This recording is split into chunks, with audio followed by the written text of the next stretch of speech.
On behalf of the Student Council Committee of Nest Academy of Management Education Dubai, a very good evening and a warm welcome to the Nest Academy's first ever talk show. My name is Ariana Rahman. And I am Vishal Barjate. We are the host for today's talk show. Today we have Mr. Guillaume Finck, who's Vice President of College de Paris and Nuclear Business School, France. Thank you so much, Mr. Guillaume, for being here with us. And in today's episode, we'll be talking about Extracurricular Business School France and its partnership with Brits Imperial University College. Thank you very much for having me over. My apologies for all these very difficult words to pronounce, from my name to the name of the schools, but you're doing great. Oh, it's fine, sir. So my first question for you would be, what do you think are the critical phases or challenges that youth faces today so that they can be prepared for it? Can I respond with a story, an example? Please, we'll be happy to. We have an MBA in luxury goods management that we operate in Paris, also on our Washington campus, as well as Bangalore and China, I think. One of our students comes from Nigeria. She's a young woman. She comes to study in Paris. At the end of the MBA, she has to produce a thesis. She chooses as a topic the idea that luxury brands from France could come and sell products in Nigeria.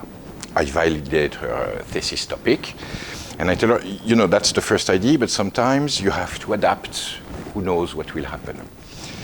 She does her study work, she goes to Nigeria, and she identifies something very interesting. In a small province of Nigeria, they produce the best leather in the world, highest quality leather in the world, in a small village with farmers and their cows. She has to change her thesis because she realizes that this isn't going to be about selling handbags to Nigerians. It's about bringing the best leather in the world to French companies. So she changes her topic, she calls me, I validate her new topic, and I say, but you know, who knows what's going to happen? She continues her studies and realizes that there's a problem. The leather that is produced in that area, the people need it. They need to eat it. It's their principal main source of protein. They cook the skin of the cows in a soup. If this leather goes to France to make handbags, these farmers are going to be hungry. She has to change her thesis again. And she has to come up with a system for a viable trade of leather between Nigeria and Europe. I hope you understand why I'm telling you this story. I'm telling you this story because we live in a world where nothing's black and white. Nothing is what it seems. And that's what we want to teach students. We want to teach students to start with an idea, but to have the ability to progress intellectually, morally, ethically, to understand that beyond this first question that you see, sometimes the world is a bit more complex and you need additional intellectual and moral and technical resources to answer the real questions. The question is not about handbags. The question is about having farmers who eat and producers who can produce. And in the middle, all the people who can live from that business. Sorry if my answer is not direct, but I hope you understand the meaning of what I'm trying to say. Sir, eventually, they can adjust according to the situation. Economic development, they can promote. They can switch on or switch off. Like I should say, they can adjust if the things are changed as per the situation they are facing. So this is the best part. That's exactly the best part. And do it with ethics, Yeah, with morals that you recognize yourself in, with no treason to your own values. True. So unless they are strong from inside, their things are clear, their moral, their concept is clear, they won't be able to do it. You can't adapt if you don't know who you are. Yeah. So true. Yeah. Yeah, nice. So my next question will be, how is Nuclear Business School different from other business schools in France? It's based on a model that is designed not just to deliver a diploma, a piece of paper, which is nice, to have a piece of paper recognized worldwide, but that many business schools can do. What we do also is that we focus the entire study pathway towards employment, not just any job, the job that you really want, at the salary you really want, with the opportunities you really want, in the place where you really want to be. So once you've said that, what does it mean? It means that our academics, our faculty, our curriculum is designed with corporations. Half of the professors are people who work in large corporations. 1/3 of all courses are taught within businesses or during what we call business tours. So it's a very professionally oriented education system, which I think for a business school, because we're not a university, we're not about research, we're about business, we're about helping our students get the job of their dreams. And so we've designed our entire curriculum in this objective. So nice. Actually, this is what every student would want, and this is so nice. At least the ones who choose the business school. You see, when a business school pretends it's a university and focuses on research, I don't think it's keeping the promise that it's giving to the students. Research is fantastic, and I have a lot of respect for it. But what students are looking for in a business school is business. Because once after the studies over, they eventually should get a platform to use their knowledge to implement it. And precisely. And in fact, I'll give you a figure. 70% of our students in France are on a work-study program where they work part-time, they go to school part-time, their tuition fees are paid by a corporation. So it's fully integrated, halfway between education and professionalization. So good. So nice to know that. It's a great, so everyone should know the difference now. This is very good. Thank you. Sir, could you tell us about the teaching methodologies at Euclid Business School and how it's going to help the students prepare for the real challenges in the industry? The first thing I want to say about this is that students learn as much from one another as they learn from the professor in our system. That's why it's so important for us to have students coming from all over the world and put them in the same classroom. Yes. Because once you start listening to one another, then you understand that the people from India may have a slightly different point of view than the people from China or the United States or Argentina or France. So first we build a structure in which people learn how to listen to one another with respect, with tolerance, without losing sight of who they are themselves. And in the end, it really means that courses are a conversation. There's lectures, of course, there's conferences, but that's only a part of your curriculum. A larger part is group assignments, business tours, visits, challenges. We organize, and you guys will be the next guest, every semester we organize 2 international challenges. We pick companies. We put students from 8 different schools, 14 different nationalities, in groups of 6. In one group you have a fashion student from Russia, a finance student from the United States, a major from Dubai. You guys work together. You choose which tools you're going to use online. You are at the service of a company. The current one is a company in Africa called La Petite Damba. They make food from Africa. They're asking you the question, how do I export my food to the United States and Europe? You have 6 weeks to answer. You guys work together. You make a proposal in the form of a presentation. There's an international jury of academics and professors. There will be a winning group. They will win either a cash prize or a trip to the United States if they're from Europe, or a trip to Europe if they're from the US. It's fun. It's academically extremely solid because you learn by doing. And it's, again, business oriented. You're actually working at the service of a real corporation. The next one, to which you guys will be invited, is fantastic. Do we have time? Yes? Sir, we have... Because I won't shut up if you don't shut me up. You need to know that. It's okay, sir. You can take as much as time. Yeah. Here is this fantastic company. You might have seen what catamaran boats are. They're big racing boats, sailboats. They're incredibly fast. They're very large. And the technology evolves very, very quickly. So a race boat from 5 years ago is no longer usable in a race context. Here's this company called La Compagnie Marine, French company. They buy those racing boats, they convert them so that they can actually transport a small quantity of merchandise. And all of a sudden, you have the possibility to bring goods on a sailboat from France to New York in 10 days with an absolutely carbon neutral means of transportation. It's expensive. So it means that you can only do it for luxury goods, expensive watches or handbags or things like this. These companies, I think, are interesting. It's a fantastic idea.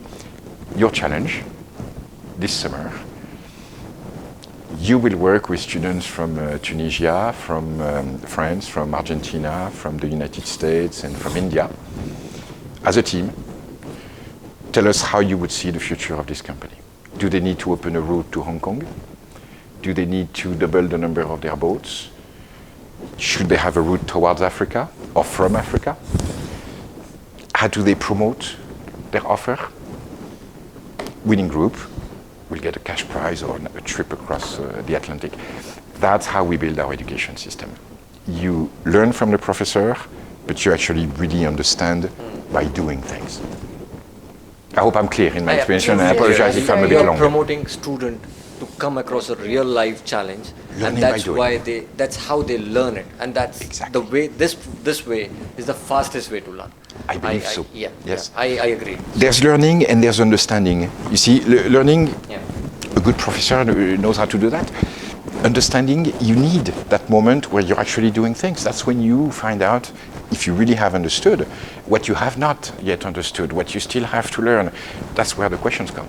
Doing life, it's like experimenting, like a doctor and all. They study theoretically, but when they do it practically, they understand in a better way. Exactly. Got it, sir. That's so nice. That's an amazing education system. Okay, sir. So my next question for you will be, what kind of clubs or extracurricular activities take place in your campus of École Business School France? It depends on the campus. Because we have, in total, Collège de Paris has 25 schools. So Okay. Euclid Business School is one of them, one of the most important ones. Euclid is located, has 3 campuses, all located in the northeast of France, very close to the German border. So many of our students actually will work in Germany. Many of them speak German. In the north, they're very close to Belgium. So maybe their employment opportunities are in Belgium. You understand the idea. So what does it mean? It means that depending on where you are, your club might be, I need to learn German. Yeah. Or your club might be, You do I'm it in a according to the country. exactly, and the region in which you are. They are in a region called Alsace, which is a big wine producing region. Of course, we have a wine club, because you need to understand that it's part of French culture. So we have a wine club, which wouldn't exist in Paris. Paris doesn't make wine. Yeah. Paris drinks wine. They don't make it. So depending on where you are, the local culture, the local flavor will be different. And so the clubs adapt to that. The most efficient one, in my opinion, is what revolves around performing arts. I've learned that students learn a lot when they're part of a theater club, or a dance club, or a music club. I strongly believe in the links between performing arts and business. If you ever do a play as an actor, you will learn to control your stress, to adapt your body language, to control your memory, your facial expressions, the volume of your voice. You will become a much better business person if you've been an actor. Even temporarily for just one play. It transforms people, and it helps them. These all are very helpful exactly. if you're doing a business. Exactly. May I add one more thing? Yeah. Yes. Every 10 years, we in all the public universities in France and the prestigious schools, conduct a study to identify exactly what are the motivations of students once they got their degree and they choose their first job. Every 10 years, we get different results because students change. Yes. 10 years ago, 80% of the students had one criteria: money. They wanted a high salary. They wanted to be traders. That's 10 years ago. The same study came out 2 months ago, and it shows very different results. Salary, income, is now number 11. Way behind, I want to have a social impact. I want a job where I have control of my schedule. I want to work from home. All of these come much before income. That means you, the students, you have changed. You no longer see the world in the same way. That means we need to adapt. So you're asking me about the clubs. Philosophy. Philosophy has become a dominating need for our students to understand the meaning of life. It might be ambitious when I say things like this, but you understand that a student who doesn't want to put the salary as a priority, but wants to have a social impact, is a student that has philosophical thoughts. We need to feed that need. Clubs where students help people. Many of our schools have a club where the students distribute food to those who need it. Students fly to a country in Africa and help build a school. These are clubs that we have in our business schools. They give meaning to the students' activities, and we're just giving them what they're asking for in reality when we do that. Sorry if I'm a bit long, That's so nice. but I'm very enthusiastic about those Sir, things. you can see. take as much as We are time you learning want. also. Actually, we are, by this way, we are also coming to know what are you doing and what are the concepts that's there. So it's an advantage for us. We are here to talk to you. Thank you for your patience. Yeah, no, sir. Thank you for sharing it with Thanks. us. So, sir, my next question will be: can you please share with us your vision of partnership between Brits Imperial University College and Nuclear Business School? Yes, it's very simple to express. It is at the service of the students. Everything we do, every contract we sign, every agreement we make is at the service of students with one goal. The degree you're receiving here is in every way the same as the one you would receive in France. Saying that is easy. Doing it is difficult. So that is the spirit of the partnership, is to have that one goal in mind. It needs to be at the benefit of the students. Now, that means transferring academic content, exchanging on a daily basis enormous quantities of information, because we need to keep that promise.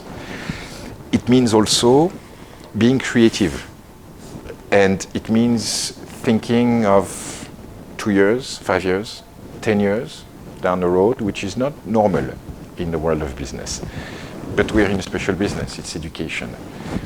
It needs, at the same time, preserving the value of our asset, the degree, and being able to have enough flexibility for that degree to not be a thing of the past that goes into a museum, but to be something that will be relevant 20 years from today.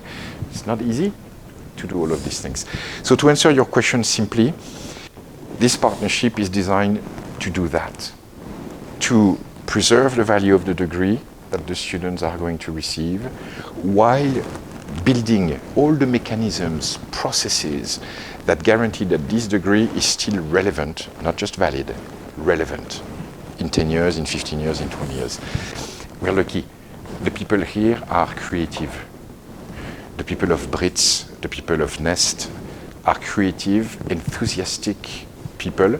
So we have a philosophical match. You understand what I mean? We have a common vision that this is a business. It needs to operate properly at the benefit of the students.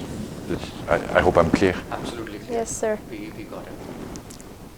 So my next question would be, can you share with us any success stories, the Collège de Paris, which can enhance us, like, which can improve our skills, or ask us, like, share with us so that we can just enhance our knowledge, our motive, our perspective of life, something, any success stories?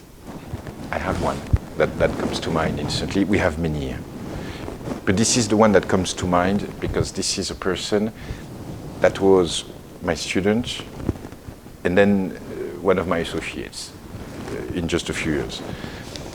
This is the story of a young man in Argentina, born in a very poor family, raised by his mother, no father, in the slums of Buenos Aires.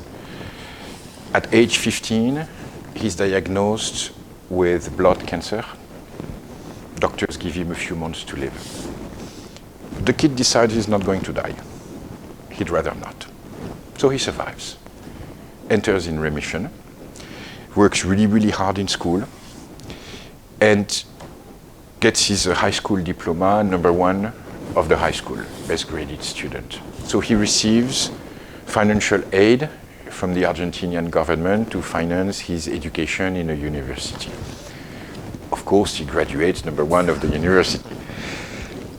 That university immediately hires him because they know he's a student of value, so they give him a job in international relations. He comes on my radar at that point because I'm looking for foreign students to come to study in our MBA program in Paris on a full scholarship, because we want to become visible in South America, and we think that a success story is the best advertising in reality. We put together a fantastic program. Air France, the airline company, will pay for the plane ticket.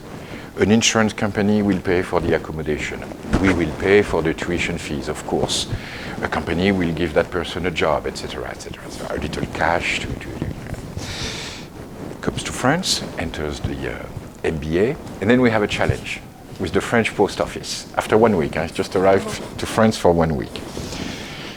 Of course, this group wins the challenge. And the challenge, grand prize, is we fly you to Las Vegas for the Consumer Electronics Show. So now he flies to Las Vegas. Comes back to France, of course, comes out of the MBA #1. I immediately hired him. And Daniel is now my right arm in the international development of Collège de Paris. He's the one developing all of our partnerships in South America with the largest universities of the continent. Is that enough of a success story for you? It's incomplete. Can we know the name, please? His name is Daniel. Yeah. And he's a wonderful guy.